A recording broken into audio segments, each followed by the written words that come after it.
Hello everyone, how to towards back with another new video, and in this video I'm gonna share with you how you can create your account in a Threads Instagram app. So Threads is a best Twitter alternative. So Instagram brought this app.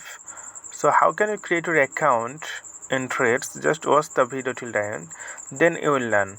So it's really simple. So you need to install this app from Google Play Store or App Store, and after that simply click on your app. So once you click on the app, then you will see this part, or you will see, like you can see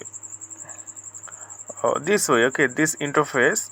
Then here you can see the bottom part on your screen, login with Instagram. So simply click on the box.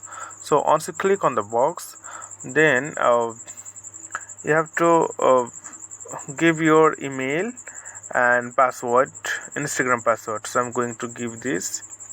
Just wait a second.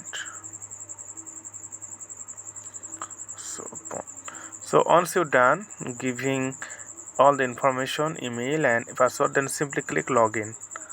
So once you click login, then it takes few moments to redirect the home page of Threads app, and you can save. So I don't want to save now.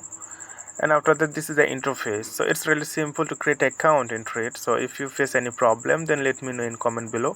I'll try to solve the problem. So okay friend, today is no more, and thank you for watching the video.